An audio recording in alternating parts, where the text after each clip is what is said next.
Trung Quốc đưa tân binh oanh tạc cơ diễn tập rải bom trái phép ở Biển Đông. Cựu quan chức Mỹ kêu gọi thành lập NATO châu Á ngăn Trung Quốc chiếm Đài Loan. Ít nhất 14 người chết, 1.300 người sơ tán do núi lửa Semeru phun trào ở Indonesia. Thảm kịch chôn vùi đoàn trượt tuyết ở Áo, 4 người tử vong.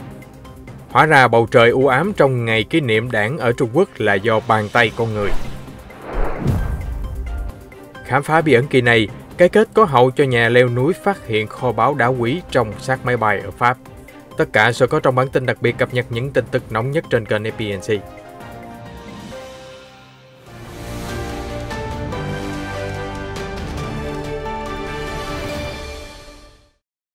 H-6J, loại máy bay ném bom thế hệ mới và hiện đại nhất được đưa vào biên chế của Hải quân POA, gần đây đã tham gia một cuộc tập trận bắn đạn thật ở Biển Đông, thực hành thả bom trên các đảo và rải mìn trên biển. Đây là loại máy bay được Bộ Quốc phòng Trung Quốc chính thức tiết lộ vào năm ngoái, có khả năng mang theo tên lửa chống hạm EJ-12 ở dưới cánh cùng, cộng với bom và thủy lôi ở phần thân. Về chi tiết buổi diễn tập, Đài truyền hình Trung ương Trung Quốc CCTV cuối tuần trước đã đưa tin về việc một trung đoàn đóng tại tỉnh Hải Nam, miền Nam Trung Quốc, trực thuộc lực lượng hàng không Hải quân, thuộc Bộ Chỉ huy quân khu phía Nam của POA, đã tổ chức một cuộc diễn tập liên quan đến việc sử dụng thực tế thả bom nổ trên không và rải thủy lôi. Bom hiệu quả hơn và rẻ hơn tên lửa, và chúng đặc biệt tiện dụng khi máy bay ném bom không bị đe dọa bởi hỏa lực thù địch. Kế hoạch tác chiến bằng bom có thể được dùng khi đã chiếm được ưu thế trên không và xóa sổ hỏa lực phòng không của đối thủ.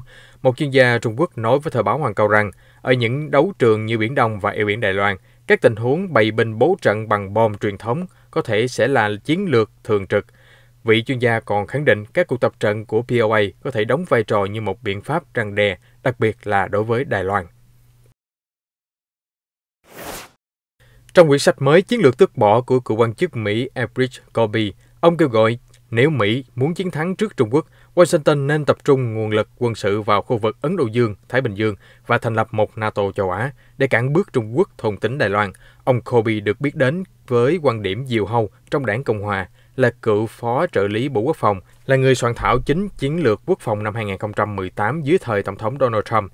Bản hoạch định chiến lược năm đó đã đưa nước Mỹ từ mối quan tâm hàng đầu với chống chủ nghĩa cực đoan, chuyển sang đối đầu với các siêu cường, xem Trung Quốc là đối thủ chiến lược. Mới đây, ông Colby kêu gọi Mỹ chấm dứt sự mơ hồ chiến lược và cam kết mạnh mẽ chắc chắn sẽ bảo vệ Đài Loan nếu Trung Quốc ra tay hành động. Theo quan điểm của ông Colby, Trung Quốc đang muốn trở thành bá chủ khu vực và mục tiêu này sẽ trở thành hiện thực nếu Mỹ không chủ động ngăn cản Trung Quốc. Ông Colby đề nghị Mỹ và các nước đồng minh phải chuẩn bị cho cuộc xung đột vũ trang, ít nhất là một cuộc chiến cục bộ, tác giả viết. Chiến lược quân sự tốt nhất của Mỹ từ phòng thủ tước bỏ, hay nói rõ hơn là gạt bỏ khả năng Trung Quốc dụng binh để đạt được các mục tiêu chính trị. Ông Colby kêu gọi thành lập liên minh các nước chống chủ nghĩa bá quyền Trung Quốc với các thành viên tiềm năng mà ông đề xuất là Nhật Bản, Ấn Độ, Úc, Việt Nam, Philippines, Hàn Quốc, Indonesia, Malaysia và Đài Loan. Số nạn nhân thiệt mạng do núi lửa Semeru phun trào ở Indonesia đã tăng lên 14 người, gồm 9 người được xác định danh tính, ít nhất 56 người bị thương, gồm nhiều người bị bỏng. Đội cứu hộ tiếp tục tìm kiếm các nạn nhân dưới lớp tro tàn núi lửa và nhiều lúc phải đào bới bằng tay. Semeru, ngọn núi cao nhất đảo Java, đã phun trào cột tàn tro và những đám mây nóng rực vào thứ Bảy ngày 4 tháng 12, bao phủ nhiều ngôi làng ở tỉnh Đông Java và khiến cho mọi người chạy tán loạn. Nhiều ngôi nhà bị phá hủy, giao thông bị gián đoạn. Hơn 1.300 người được sơ tán, một cư dân vùng thảm họa nói với Reuters. Tình hình cực kỳ bi đát vì nhiều cây cầu bị hỏng khiến cho các địa phương bị cô lập, trong khi các tình nguyện viên thiếu kinh nghiệm. Một người dân ở làng Kura, Kobokan, đau lòng cho biết đã tìm thấy thi thể người mẹ ôm đứa con của mình. Một nhân chứng ở khu vực Sumberbulu nói rằng nhiều ngôi nhà và phương tiện hầu như chìm trong lớp tàn tro màu xám dày đặc hoặc bị cây cối đè trúng. Hosnia, 31 tuổi, cho biết vụ phun trào rất dữ dội và bất ngờ. Ban đầu tôi cứ ngỡ đó là một quả bom và tất cả chìm vào bóng tối, giống như một núi lửa sắp hủy diệt mọi thứ trên mặt đất. Người phụ nữ kể lại, các thành viên gia đình cô không kịp mang theo thứ gì ngoài giấy tờ tùy thân của mình. Mưa lớn dự kiến trút xuống trong 3 ngày tới, có thể làm phức tạp hơn công tác cứu nạn. Đất đá nóng chảy và dung nham núi lửa hiện vẫn chảy khá chậm. Núi lửa Semeru được cho là bước vào giai đoạn phun trào từ năm 2014. Nó từng thức giấc hồi tháng 1 nhưng không gây ra thương vong. Semeru cao hơn 3.600 mét, là một trong gần 130 ngọn núi lửa đang hoạt động của Indonesia. Quốc gia này nằm trên vành đai lửa Thái Bình Dương nên có hoạt động địa chất mạnh mẽ, thường hứng chịu động đất và núi lửa phun trào. Năm 2010, núi lửa Merapi thức giấc trên đảo Java đã khiến hơn 350 người chết và khoảng 400.000 người mất nhà cửa.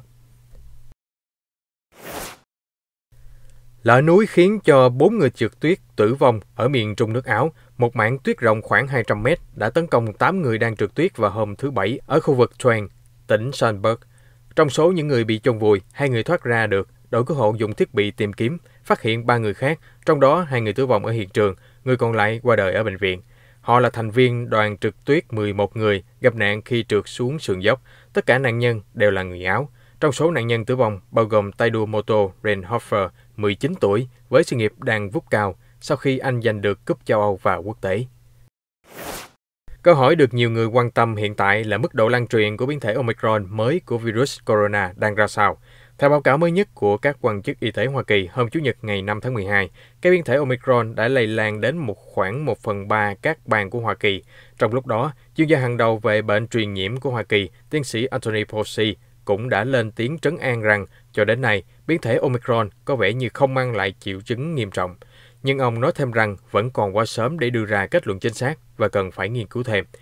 Nhiều trường hợp nhiễm biến thể Omicron ở Mỹ cho đến nay nằm trong số các trường hợp đã được tiêm chủng đầy đủ và họ chỉ xuất hiện các triệu chứng nhẹ. Tuy nhiên, báo cáo không nêu rõ liệu họ có được tiêm mũi vaccine tăng cường hay không.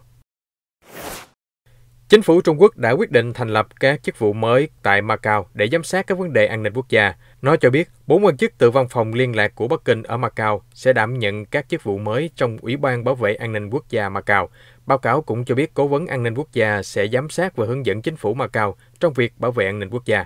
Một cơ quan tương tự đã được thành lập ở Hồng Kông khi luật an ninh quốc gia cho lãnh thổ này được ban hành vào tháng 6 năm 2020. Giống như Hồng Kông, Macau đi theo khuôn khổ một quốc gia hai hệ thống. Theo tờ NHK của Nhật Bản, các thành viên ủng hộ dân chủ của Hội đồng lập pháp Macau đã mất ghế trong một cuộc bầu cử vào tháng 9 sau khi họ bị cấm tranh cử vì không trung thành. Trung Quốc đã dùng phương pháp gieo hạt đám mây để kiểm soát lượng mưa và mức độ ô nhiễm trước thềm sự kiện chính trị quan trọng hồi tháng 7, theo các nhà khoa học Đại học Thanh Hoa vừa cho biết. Họ nói chính phủ Trung Quốc đã phát động chiến dịch quy mô lớn, thêm hóa chất hóa học vào mây để làm mưa khắp vùng ngoại ô Bắc Kinh suốt nhiều giờ trước lễ kỷ niệm 100 năm của đảng cầm quyền vào ngày 1 tháng 7. Các nhà nghiên cứu ở Thanh Hoa cho biết cơn mưa nhân tạo giúp làm giảm 2/3 nồng độ bụi mịn trong không khí, cải thiện chất lượng không khí từ mức trung bình lên mức tốt theo tiêu chuẩn của WHO. Được biết, hàng vạn người đã xếp hàng đông đảo ở quảng trường Thiên An Môn tham gia sự kiện bắt đầu khoảng 8 giờ sáng với bầu trời u ám. Sau sự kiện kéo dài 2 tiếng, mưa đã trút xuống ngay lập tức. Cơ quan khí tượng Trung Quốc đã cố gắng thay đổi thời tiết trong các sự kiện quan trọng kể từ khi Bắc Kinh đăng cai Olympics mùa hè năm 2008. Tuy nhiên, lễ kỷ niệm thành lập đảng vẫn đặt ra những thách thức chưa từng có, bao gồm sự ô nhiễm không khí kinh hoàng bủa vây thủ đô. Chính quyền đã yêu cầu các xí nghiệp và xe tải tạm dừng hoạt động, giảm phát thải xung quanh Bắc Kinh và các tỉnh lân cận vào cuối tháng 6. Tuy nhiên, chất lượng không khí vẫn rất tệ do sự tuần hoàn chậm, khiến cho các chất ô nhiễm khó phân tán. Cuối cùng, cơ quan khí tượng đã phải chọn cách làm mưa nhân tạo. Nguồn tin từ Reuters cho biết đã có mâu thuẫn nảy sinh giữa những người ủng hộ ứng cử viên tổng thống cực hữu của Pháp Eric Zemmour và những người biểu tình mặc áo phông chống phân biệt chủng tộc được cho là thuộc Hiệp hội SOS Racism. Trong buổi meeting hôm Chủ nhật 5 tháng 12, được biết ông Zemmour đã có bài phát biểu tranh cử đầu tiên tại cuộc meeting hôm Chủ nhật. Video do Reuters cung cấp cho thấy những người ủng hộ ông Zemmour đã bắt đầu xô xát và ném ghế vào một số người biểu tình mặc áo phông chống phân biệt chủng tộc. Ông Eric Zemmour là một chuyên gia truyền hình cực hữu, người không thuộc đảng phái chính trị nào và tuyên bố tham gia tranh cử độc lập. Được biết, trước đây, ông đã bị kết án vì kích động hận thù chủng tộc và là người thúc đẩy các quan điểm gây tranh cãi. Người dân Nam Phi biểu tình trên các bãi biển ngày 5 tháng 12, phản đối kế hoạch của tập đoàn Royal Dutch Shell về khai thác trầm tích dầu. Người dân nói, điều đó sẽ hủy hoại hệ sinh thái biển. Các con vật như cá voi, cá heo, hải cẩu và chim cánh cụt sẽ mất môi trường sống trên những bãi biển xanh như ngọc của Nam Phi. Trước đó, tòa án ngày 3 tháng 12 đã bác bỏ đơn yêu cầu của nhóm hoạt động môi trường về việc dừng khai thác dầu ở bãi biển West Coast ở miền Đông. Tòa án nói, phía các nhà hoạt động không thể chứng minh tác hại nghiêm trọng của việc khai thác dầu đối với môi trường biển. Được biết, Wild Coast là một trong những bãi biển hoang sơ hiếm hoi còn sót lại của Nam Phi, chứng kiến đời sống phong phú của các loài sinh vật biển, là tuyến đường di cư của cá voi lưng gù và thu hút rất nhiều du khách yêu thiên nhiên đến tham quan. Vừa qua, hơn 1.000 người đã biểu tình ở bãi biển gần cảng Edward. Phía tập đoàn Shell hiện không đưa ra bình luận. Lãnh đạo công ty vào hôm thứ Sáu nói rằng kế hoạch khai thác dầu đã được giới chức thông qua, dự kiến sẽ đóng góp tích cực vào cho ngành công nghiệp năng lượng của Nam Phi. Tuy nhiên, dân địa phương sợ rằng hoạt động khai thác trên diện tích 6.000 km2 sẽ hủy hoại những đàn cá và đe dọa đời sống người dân.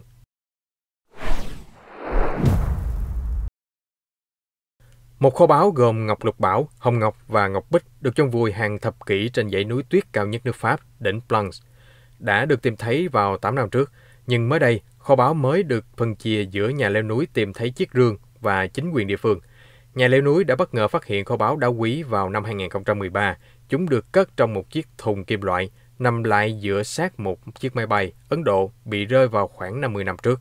Thị trưởng Chamonix, ông Eric Fournier cho biết, kho báu được chia đều cho hai bên vào tuần này. Mỗi bên nhận số đá quý trị giá khoảng 150.000 euro.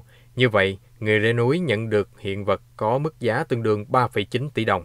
Thị trưởng nói vô cùng vui mừng khi số phận kho báu được đền đoạt và ca ngợi sự chính trực của người leo núi, nhặt được của rơi giao cho cơ quan chức năng theo quy định của pháp luật. Sự kiện kho báu đá quý bắt nguồn cách đây hơn nửa thế kỷ. Năm 1950, chiếc máy bay Air India rơi xuống đỉnh Blanc. Đến năm 1966, một máy bay khác của hãng lại gặp nạn ở khu vực này. Suốt nhiều năm, các nhà leo núi đã tìm thấy mảnh vỡ, ba lô và những phần thi thể người từ máy bay.